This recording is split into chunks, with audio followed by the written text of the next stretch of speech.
हाँ भाई साहब, तो मनोज कुमार विशैला से आप लोग आज एक सुपरस्टार कहानी सुन लीजिए कि एक राज में एक राजा था। तो राजा के राज में सभी जाति था, लेकिन एक नाई नहीं था, ठाकुर जिसको लौवा कहते हैं। उस गांव को प्रजा को भी बहुत दिक्कत होता था, राजा को भी दूसरे गांव जाना पड़ता था दाढ़ी बनाने के लिए, चूल छटाने के लिए, माथा मुड़ाने के लिए। तो एक दिन की बात है, 10 आदमी गांव का समाज मिल करके राजा को कहा कि राजा साहब, सब जाति को बसाए हैं लेकिन एक ठाकुर नहीं है, इसलिए हम लोगों को भी आपको भी बहुत दिक्कत होता है, एक ठाकुर को बसाइए। तो वहां से उस राज से लगभग 10 किलोमीटर हट के एक ठाकुर था रंजित नाम का। उसको कहा कि तुम मेरे राज में चलो और तुमको हम खाना पीना सब कुछ देंगे और तुमको महीना भी देंगे और तुम वहाँ जो है सो अपना सबको दाढ़ी मछ बनाना। तो रंजित नाम का जो ठाकुर था उसको एक तो घर उड़ बना दिया, गेट उट लगवा दिया, उसमें वो रहने लगा। उसका काम था कि सुबह शाम अपना दाढ़ी, गांव में सबको दाढ़ी मोछ चूल मथा बनाना काम करता था। और राजा जो था सो एक दिन बीच करके दाढ़ी बनाता था। आज नहीं बनाया, आज बना लिया तो कल नहीं बनाएगा, लेकिन परसों अगर उसको वापस बनाना था। ऐसे होते होते उस रंजित ठाकुर को शादी हुआ था, उसका दुरागमन नहीं हुआ था।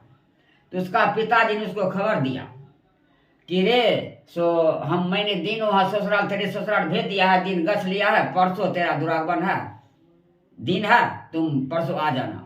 तो राजा से 8 दिन का छुट्टी लिया कि राजा साहब हमको 8 दिन का छुट्टी दीजिए, हम जा रहे हैं दुरागमन कराने के लिए। वो गया, वहां गया, दुरागमन करके लाया। 8 दिन रहा तो मन में सोचा भाई 8 दिन पूर गया, राजा को तो 8 दिन कहा था, डेट तो पूरी हो गई, तब क्या करें, घरवाली को छोड़कर जाते हैं, वो भी दिक्कत होता है। तो क्या क्या घरवाली को भी ले लिया। और उसका घरवाली जो थी ना, वो बहुत सुंदर थी, मैंने चंद्रमा की तरह वो थी, लगती थी एकदम से 100 पावर का बल्ब की जैसी। तो उसको जब घर लाया तो घर में भी 2 दिन समय लगा दिया, नहीं जाता था बनाने के लिए किसी को दाढ़ी। तो राजा को दाढ़ी बड़ा बड़ा हो गया। तो राजा मंत्री को कहा कि ये मंत्री, अरे उसको 8 दिन का छुट्टी लिया है, 8-10 दिन हो गया है, जा करके देखो, नाई को बुला करके लाओ। से वो आ रहा था मंत्री। ये लोनिया जो थी लवा का घरवाली, ये पेशाब करने के लिए जा रही थी बाड़ी में पाछे। तो पछिया हवा बह रहा था, सो उसका घूंघट उभर गया, उसके मुख पर नजर चला गया मंत्री को। मंत्री मूर्छा करके पाछे होकर उसका सूरत देख करके गिर गया और लवा के घर पर नहीं आया, फिर दौड़ा हुआ चल गया राजा के पास। राजा ने बोला कि क्या हुआ? बोला कि राजा साहब बहुत जुल्म की बात है। तो क्या है? कल के बाप रे बाप, लवा को घरवाली तो इतना ना सुंदर है ना कि जैसा कि उसको पैर के कमरे आंगुरी के नख में रूप होगा ना सूरत, वैसा आपको रानी के मुंह में भी नहीं है। कल कैसा बात है? कल के हाँ, कल के उसको पहले बुला करके लाओ। लवा को लाया, बुला करके उसको दाढ़ी बना दिया। अब राजा को पाप घेर लिया।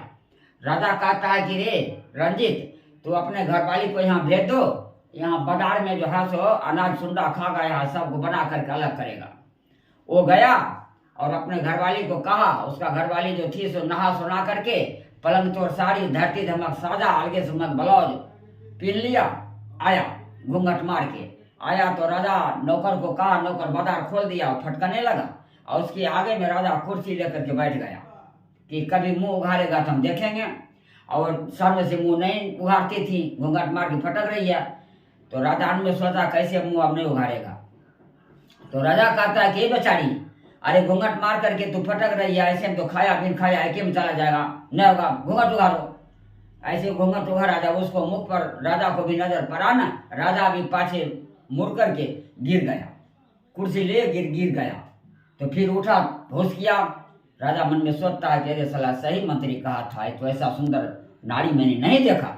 तो राजा को तो पाप घेर लिया। तो राजा कहता है रंजित घरवाली को कि ये जी तुम हमसे प्यार करो, जो धरती पर तूने नहीं कपड़ा पहना है जैसा वैसा कपड़ा दूंगा, और जो जैसा नहीं खाया वैसा चीज मैं तुझे खिलाऊंगा। तो बेचारी ने क्या कहा, इतना बात वो रंजित का घरवाली जब सुनी ना, तो उसको भी कुछ लोभ हो गया, तो कहा कि ठीक है, मैं राजा साहब आपसे प्यार कर लिया। तो प्यार तो कर लिया, अब वो प्यार को निभाना चाहता था राजा। और रंजीत जो था सो कभी घर से निकलता ही नहीं था, न रात को न दिन को उसको समय नहीं मिलता था। तो राजा ने कहा कि ये जी कैसे होगा, रंजीत तो घर से निकलवे नहीं करता, तो दोनों में खाली प्यारे रह जाएगा, कोई काम नहीं होगा। तो वो लोनिया जो थी बहुत चालाक थी, वो कहे कि राजा साहब एक काम कीजिए कि ऐसा कीजिए कि उसको झूठो कर दीजिएगा कि हमको फलाना रोज बाहर पूजा है, अति चौपहरा पूजा है, जाओ फलाने फलाने जगह से कुटमैती जाओ और निमंत्रण दे देना, उसको 4 दिन का समय दे देना। तो 4 दिन में 3 रात होगा, 3 रात काम अपना इधर चलेगा। राजा कहा कि ठीक है। तब तक में रंजीत बा ठाकुर को कोई बोल दिया कि तुम्हारा घरवाली जो है ना सो राजा से प्रेम कर लिया है। तो चेत गया। तो उसको जब बुलाया, राजा ने कहा तो ये मन में सोचा कि हमको 4 दिन का समय दिया है, साला 3 रात हम इधर उधर रहेंगे, 3 रात तभी काम करेगा मेरे घरवाली साथ में। कहा कि ठीक है दीजिए, हम जाते हैं। बस क्या किया, गया। नवाज होता है वो तेज होता है, ये 4 दिन का समय दिया, एक के दिन में सभी जगह निमंत्रण दे के चला आया। अब राजा को मुंह कौवा की तरह हो गया। तो फिर उस लोनिया को कहा कि भाई इसको तो 4 दिन का समय दिया, एक ही दिन में चला आया नौता देकर, अब क्या होगा। तो लोनिया कहती है कि राजा साहब एक उपाय और है। कल के क्या, कल के इसको भेज दीजिए मक्का मदीना। मक्का मदीना लगता है 2 साल जाने में 2 साल आने में, कितनों कुछ करेगा, इसको 4 साल समय लग जाएगा। तो राजा बोला कि क्या चीज के लिए भेजेंगे। तो लोनिया कही कि इसको भेज दीजिए, इसको कहिएगा कि शिव शकरकंद जड़ी के लिए। तो वो बहाना करेगा, हम नहीं जानते हैं। तो आप कहिएगा कि वहाँ कोई मौलाना को पूछना, तुमको बता देगा। उसके बाद उसको क्या कहा, रंजीत बा को शाम को बुलाया। उसको कहा कि ये रंजीत तुमको मक्का मदीना जाना होगा। बोला मालिक किस लिए, करके शिव शकरकंद जड़ी के लिए। तो रंजीत कहता है नहीं मालिक, हम जड़ी उड़ी हम नहीं जानते, हम नहीं पहचानते जड़ी कैसा होता है। राजा ने कहा वहाँ तो कोई मौलाना को पूछेगा, तुमको बता देगा, तुमको जाना होगा। तो रंजीत बोला कि तो वहाँ जाने में तो 4 लाख रुपया भाड़ा लगता है, करके ले लो 4 लाख रुपया। 4 लाख रुपया उसको दे दिया। रंजीत बा तो नाई तो तेज होता है, वो ले लिया और जा करके उसी जगह कोई छोटा मोटा चौक था, चौक पर जाकर के छुप गया। जब रात 10 बजा ना, रंजीत बा आया अपने घर आया तो उसका घरवाली जो थी ना सो टाट का बेनाठी लगा करके चली गई थी लटरी। आई रंजीत बा क्या टाट को लगा करके अंदर ढुक गया, अब कोठी रखा हुआ था, कोठी के कोना में जाकर के चुपचाप बैठ गया। लोनिया आई लेटिन से, उधर से राजा पहुंचा। राजा ने कहा कि ठीक है रानी अब तैयार हो जाओ। तो लोनिया कहती है कि राजा साहब सब खेल खेले हैं, एक खेल खेले हैं। राजा ने कहा कि कौन खेल, कल के कि एक हाथ दीजिए कमर पर और पूरे बदन का कपड़ा खोल दीजिए, पूरा नंगा हो जाइए। तो राजा को पूरा नंगा करवा दिया। और लोनिया की जो थी वो भी लगी हो गई, और जैसे जैसे राजा करता था वैसे वैसे कोना में रंजीतवा भी करता था, वो भी सब कपड़ा खोल करके लग गया, कोना में खड़ा है।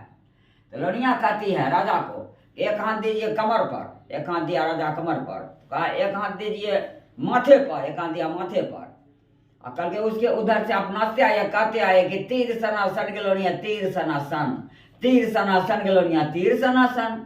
बस उधर से राजा कहते आ रहा है कि तीर सनासन गलोनिया तीर सनासन, तीर सनासन गलोनिया तीर सनासन। इधर से राजा कहते जा रहा है झाल जबरदस्त राजा झाल जबरदस्त, झाल जबरदस्त राजा झाल जबरदस्त, झाल जबरदस्त राजा झाल जबरदस्त। और दोनों जब सपने लगा तो लौवा भी कोना में से निकल के कहने आ रहा है, कहते आ गया कि ले हो मक्का मदीना से शिव शकरकंद राजा शिव शकरकंद, ले हो मक्का मदीना से शिव शकरकंद राजा शिव शकरकंद।